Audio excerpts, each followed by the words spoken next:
आप ये मानते हो कि भारत में डॉक्यूमेंट्रीज की कमी है? हाँ है ना? हाँ। अगर कमी नहीं होती तो भारतीय कल्चर अलग होता? आप कह सकते हो कि अगर अच्छी डॉक्यूमेंट्री होती तो मुझे ऐसा लगता है और ज़्यादा लोग अवेयर होते। जैसे इन्फॉर्मेशन जितनी ज़्यादा लोगों के पास पहुंच रही है और जैसे जैसे लोग ज़्यादा पॉडकास्ट कंज्यूम कर रहे हैं, लोगों के बारे में आज की डेट में मैं अकेले भी हूं तो मैं अपना सर्कल लोगों के इंटरव्यू सुन के, पॉडकास्ट देख के बिल्डअप कर सकता हूं कि यार हाँ यार ये लोग इस तरीके से सोचते हैं। दिक्कत क्या है इंडिया के अंदर कि बाहर क्या होता है कि न्यूज़ एजेंसीज जो रहती हैं वो बहुत हाई क्वालिटी डॉक्यूमेंट्रीज बनाती हैं। आप एक हाउस ऑफ कार्ड का मेरे ख्याल से एक एपिसोड 30 से 40 करोड़ की उसकी लागत लगती है। वहीं पे बिग बॉस तो 3-4 करोड़ में एक एपिसोड बन जाएगा और उससे ज़्यादा व्यूज़ लेके आएगा। तो डिमांड जब तक नहीं बनेगी तब तक वो चीज़ आएगी नहीं। और न्यूज़ एजेंसी जो इंडिया के अंदर हैं वो बहुत ज़्यादा क्वालिटी लो कर दी है कि मतलब कोई भी अगर उठ के बनाता है तो उससे ज़्यादा अच्छा कंटेंट बन जाता है। कि भाई ये डॉक्यूमेंट्री भी, मतलब मेन जो रिस्पॉन्सिबिलिटी है डॉक्यूमेंट्री अच्छी लाने की वो हमारे न्यूज़ मीडिया की है। वो ला सकते हैं, उनके पास इंफ्रास्ट्रक्चर है, पैसे हैं, सारी चीज़ें हैं। वो लोग नहीं ला पा रहे हैं तो अब इंडिविजुअल्स धीरे धीरे करके लाएंगे तो वो जाके चीज़ बहुत लंबा टाइम लग जाएगा। लेकिन अगर वो अच्छी तरीके से लेके आते तो शायद ये प्रोसेस जल्दी बढ़ जाता आगे। शायद हम यहाँ फैक्ट्स और फिगर्स रिवील नहीं कर सकते, पर मेरे काफ़ी दोस्त काम करते हैं न्यूज़ रूम्स में, न्यूज़ की दुनिया में। बहुत सारे लोग न्यूज़ वर्ल्ड को छोड़ रहे हैं, इंडिपेंडेंट जर्नलिज्म की एक राइज हो रही है। लेकिन अभी भी देश का जो ओपिनियन है वो वहीं से बनता है, न्यूज़ रूम। हाँ। अब आप जैसे देखोगे कि द हिंदू है, इंडियन एक्सप्रेस है, आप व्यूज़ वाइज देखोगे तो मे भी हो सकता है पूरे दिन भर में 10,000 लोग देखते हो, 30,000 लोग देखते हो, बहुत कम है ये नंबर। लेकिन वो देश का मूड बनाते हैं, फिर वहाँ से वो टीवी न्यूज़ में जाती हैं चीज़ें, फिर वो लोग मूड बनाते, उसके बाद चीज़ आती है। तो जब तक वो चीज़ रहेगी तब तक मुझे नहीं लगता कि हम कह सकते हैं कि वो डेड हो गया है। दूसरा ये है कि बड़ा आसान रहता है कहना कि यार ये बिक गए हैं, ये इनके साथ ये हो गया, जो कि होता है, लेकिन उनकी सिचुएशन भी बड़ी ख़राब है। आप एक न्यूज़ मीडिया हाउस चलाने के लिए यार 100-200 करोड़ काफ़ी पैसा चाहिए होता है, करोड़ों में चाहिए होता है।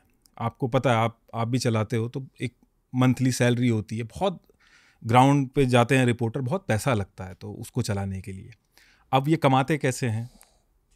कमाने के लिए इनके पास बहुत लिमिटेड सोर्स है। इनका जो मेन सोर्स ऑफ इनकम है वो है गवर्नमेंट। जो आप ये अलग अलग स्कीम्स आती हैं जी, ठीक है, जो गवर्नमेंट अलग अलग स्कीम्स लेके आती है, मतलब जिनको उनको क्रिटिसाइज करना वही उनके कस्टमर हैं, बॉस है। हाँ बॉस हैं। तो अब आप बताइए, अब जैसे आप इलेक्शन आ रहा है, आप अगर क्रिटिसाइज करोगे तो आपको नहीं मिलेगा, ये कोई सी योजना है वो उसका ऐड नहीं कराएंगे और बहुत बड़ा बजट होता है, तो आप नहीं करोगे, आप सर्वाइव नहीं कर पाओगे। कोई आया मास कम्युनिकेशन पढ़ के आया आईएमसी से बढ़िया और उसने कहा कि नहीं मैं तो चेंज करूँगा, तो आप दूसरी जगह जाओ। ये जो आपने कहा कि हायरार्की होती है कि देश का मूड सेट होता है पहले न्यूज़पेपर्स की वजह से, फिर न्यूज़ रूम्स की वजह से, फिर बाकी सारे चैनल्स आ जाते हैं जिनमें हम भी इन्वॉल्व है, डिजिटल। हाँ, स्पेशली आप और ध्रुव राठी भाई। आप जैसे लोग उस हायरार्की में पहले कब आएंगे हमारी देश की टाइमलाइन में आपके हिसाब से? देखिए, जैसे जैसे लोगों का ट्रस्ट बिल्डअप होगा, हमारी भी अंडरस्टैंडिंग बढ़ेगी। वो इंफ्रास्ट्रक्चर प्राइमरी सोर्स जब तक हम नहीं बनेंगे तब तक हम मेन उसमें आ नहीं पाएंगे। जैसे मैं अगर कंटेंट बनाता हूँ तो कंटेंट तो चलो बहुत अलग अलग तरीके से बनाते हैं हम लोग, लेकिन मेरे दिमाग में ये रहता है कि यार मैं न्यूज़ मीडिया से पहले तो न्यूज़ पहुँचा नहीं सकता, तो उस गेम में तो ऑलरेडी पीछे हैं हम लोग, ठीक है।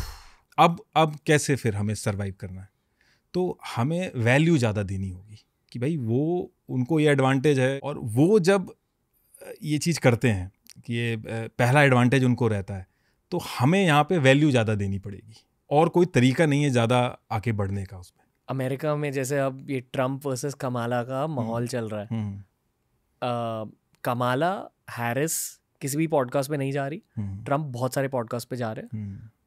And the general public perception is कि ट्रम्प की पॉपुलैरिटी इस वजह से बढ़ रही है क्योंकि पॉडकास्ट में टाइम लिमिट नहीं होता, तो उन्हें रूम मिल रहा है खुद के पूरे ओपिनियन को एक्सप्रेस करने। हाँ, ये चीज़ तो है, आप ज़्यादा लोगों तक पहुंच सकते हो, ये एक अलग चीज़ है। डिजिटल प्लेटफॉर्म का यूज़ करके आप बहुत ज़्यादा लोगों तक पहुंच सकते हो बहुत कम टाइम में, और लोगों का ट्रस्ट आपके ऊपर बिल्ड करता है। अब जैसे हम लोग बहुत ही अलग अलग फॉर्म में, एक क्रिएटर है, एक अलग क्रिएटर है, तो इनको मैनेज करना गवर्नमेंट के लिए भी मुश्किल रहता है। आपने इसको थोड़ा सा इसके लिए कोई स्ट्रेटजी बनाई तो पता चले दूसरा कोई क्रिएटर आके कहीं कुछ कह रहा है कि यार ये तो बिके हुए हैं।